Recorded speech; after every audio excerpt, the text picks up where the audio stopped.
नमस्कार दोस्तों, मैं हूँ आद्य शंकर त्रिपाठी। मेरे चैनल पर आपका स्वागत है।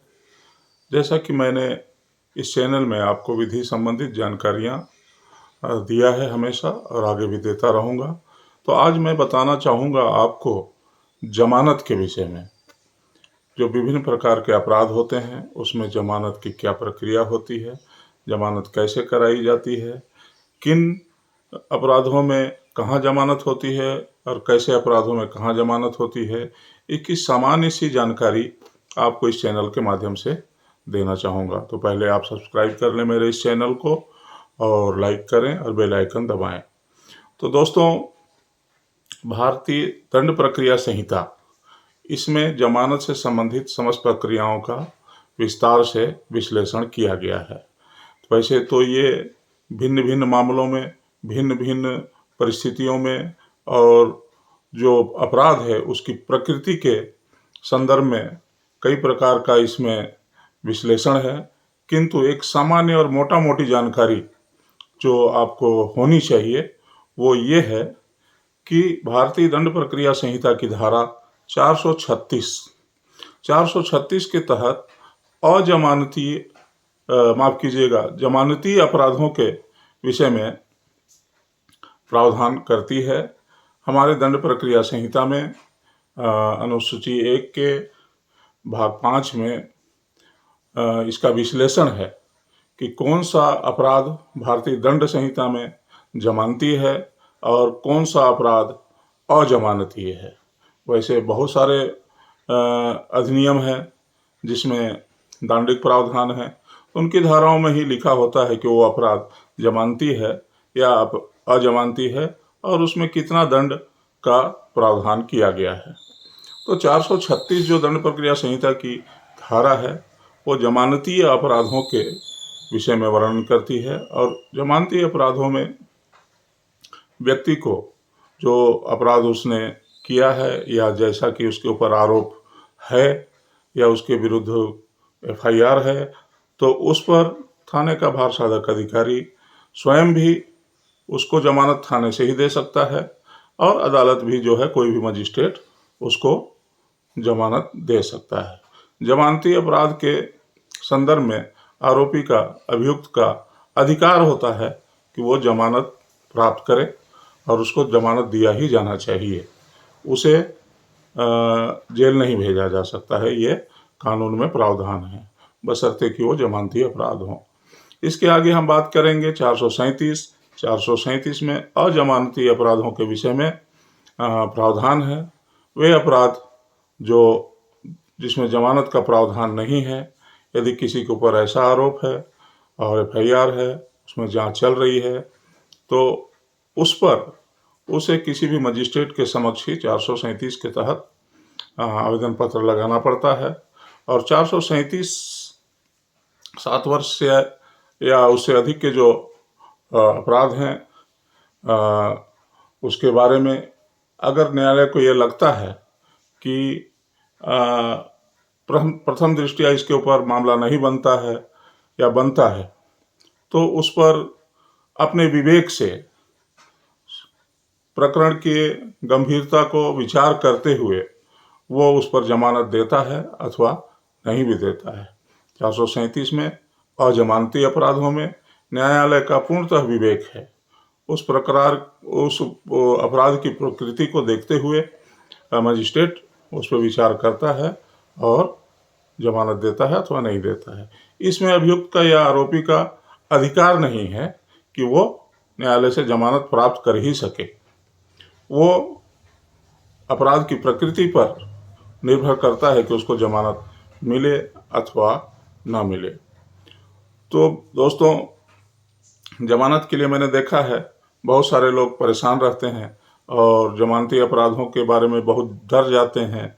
यद्यपि बहुत सारे मामले सही होते हैं, बहुत सारे मामले गलत होते हैं, कुछ निर्दोष लोगों को फंसाया भी गया हुआ होता है, कुछ लोग इन चक्करों में पड़ करके अपना बहुत सारा समय और धन खर्च करते हैं। तो ये सामान्य सी जानकारी है जो आम लोगों को होनी चाहिए कि जमानत के संदर्भ में उनके क्या अधिकार हैं और किन प्रक्रियाओं को अपनाया जाना चाहिए। तो ये मैंने बताया आपको 436 जो जमानती अपराध के संबंध में है, 437 जो अजमानती अपराध के संदर्भ में है। इसके आगे की धारा जो है 438 438, ये अग्रिम जमानत, इसे अंग्रेजी में एंटीसिपेटरी बेल भी कहा जाता है। यदि किसी भी व्यक्ति को ये आशंका हो कि उसे किसी भी अजमानती अपराध में फंसाया जा रहा है या गिरफ्तार किए जाने की आशंका है, तो इससे बचने के लिए, गिरफ्तारी से बचने के लिए, ऐसे आरोप से बचने के लिए, गिरफ्तारी से बचने के लिए वो सेशन न्यायालय में या उच्च न्यायालय में दोनों ही जगह आवेदन पत्र लगा सकता है जमानत के लिए, अग्रिम जमानत के लिए। लेकिन सामान्यतया प्रारंभ में सेशन न्यायालय में ही लगाना ज़्यादा अच्छा होता है और वहीं ज़्यादा लगाया जाता है। और अग्रिम जमानत के संदर्भ में न्यायालय जो है उसकी डायरी बुलवाती है संबंधित थाने से, जिस थाने से उसको आशंका होता है कि उसके विरुद्ध किसी भी अजमानती अपराध में गिरफ्तार करने की जहाँ से आशंका है, उस पर वो विवेचना करता है, प्रकरण का देखता है प्रकृति, अपराध कितना गंभीर है और क्या इसे झूठा फंसाया जा रहा है, और या क्या इसमें विवेचना में समय लगेगा, या अन्य बातें जो न्यायालय के विवेक पर होता है उस पर वो गंभीरता से विचार करती है और उस पर निर्णय देती है। कई मामलों में अग्रिम जमानत दिया जाता है, कई मामलों में नहीं दिया जा सकता है। इसमें ये बात ध्यान रखने वाली ये बात है कि एक साथ आप सेशन में और उच्च न्यायालय में दोनों ही जगह आवेदन नहीं लगा सकते। एक ही जगह आपको आवेदन पत्र प्रस्तुत करना होगा, उस पर न्यायालय विचार करेगी और निर्णय देगी। यहाँ भी आपको अग्रिम जमानत प्राप्त करने का कोई अधिकार नहीं है कि आपको दिया ही जाना चाहिए। यहाँ भी न्यायालय के विवेक पर और उसकी बुद्धि पर, उसके सामर्थ्य पर कि प्रकरण को देखे वो कि दिया जाना चाहिए अथवा नहीं दिया जाना चाहिए। इसके बाद मैं बताना चाहूँगा दोस्तों कि जिन लोगों को 437 में जमानत नहीं मिलती है, जो जमानती अपराध हैं, मजिस्ट्रेट जमानत नहीं देता है, उनके लिए 439 और जो ऐसे अपराध हैं जो सेशन में ही विचारण जिनका होता है, ट्रायल होता है, उनके लिए भी 439 रेगुलर बेल के लिए लगाया जाता है। और 439 के तहत सेशन न्यायालय उस आवेदन पत्र पर सुनवाई करता है कि मजिस्ट्रेट ने इसे किन कारणों से जमानत नहीं दिया और क्या दिया जाना चाहिए था, क्या नहीं दिया जाना चाहिए था। इस पर विचार करते हुए 439 में जमानत की सुनवाई करता है। सुनवाई पश्चात न्यायालय को ये लगता है, सेशन न्यायालय को 439 में, कि जमानत दिया जाना चाहिए, तो जो जमानत की शर्तें होती हैं उन शर्तों के अधीन जमानत दिया जाता है।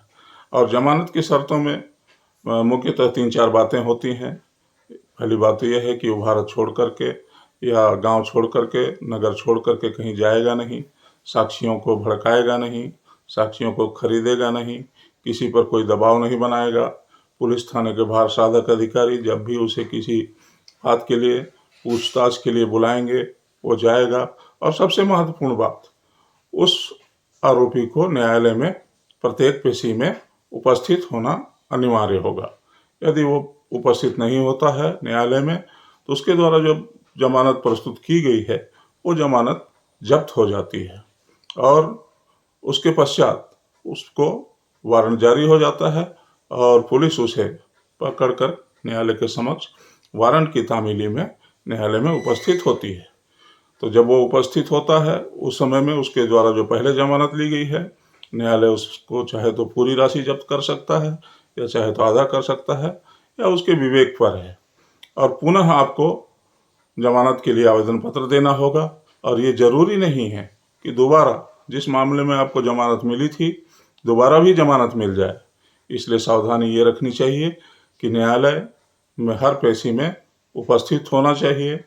और यदि आप नहीं हो सकते हैं उपस्थित किन्हीं कारणों से, जो कारण जेन्युइन होने चाहिए, अपने वकील के माध्यम से एप्लीकेशन लगवाना चाहिए कि आज इन कारणों से मैं उपस्थित नहीं हो पा रहा हूँ और मेरी अनुपस्थिति को माफ़ किया जाए। यदि ऐसा एप्लीकेशन न्यायालय में लग जाता है तो आपकी अनुपस्थिति को माफ़ किया जाता है।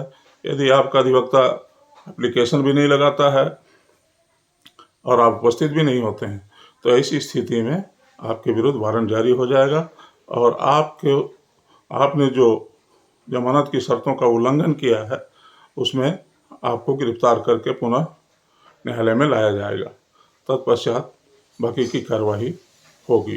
तो दोस्तों, चूँकि जमानत एक बहुत ही बृहद विषय है और इसके विभिन्न पहलू हैं, एक छोटे से वीडियो में सभी विषय पर अलग अलग व्याख्या नहीं की जा सकती है। इसके लिए आपको अगर कभी कोई समस्या हो, कोई जानकारी चाहिए हो तो मुझे कमेंट में लिख सकते हैं और उसके लिए आपको जानकारी सदैव दिया जाएगा। तो ये जमानत पर मेरे द्वारा एक छोटा सा वीडियो है, छोटा सा प्रयास है कि छोटी छोटी जो सामान्य जानकारियां हैं, बहुत बृहद या गंभीर तो नहीं कहूँगा, लेकिन एक सामान्य जानकारियां हैं जो आपको होनी चाहिए, इस संदर्भ में ये वीडियो आपके लिए मैं लाया हूँ। ये वीडियो आपको कैसा लगा? आप अपना प्रेम और अपना स्नेह मुझे हमेशा देते रहे हैं, कमेंट में ज़रूर बताएं और मेरे इस वीडियो को लाइक करें, सब्सक्राइब करें, बेल आइकन दबाएं। जय हिंद, जय भारत।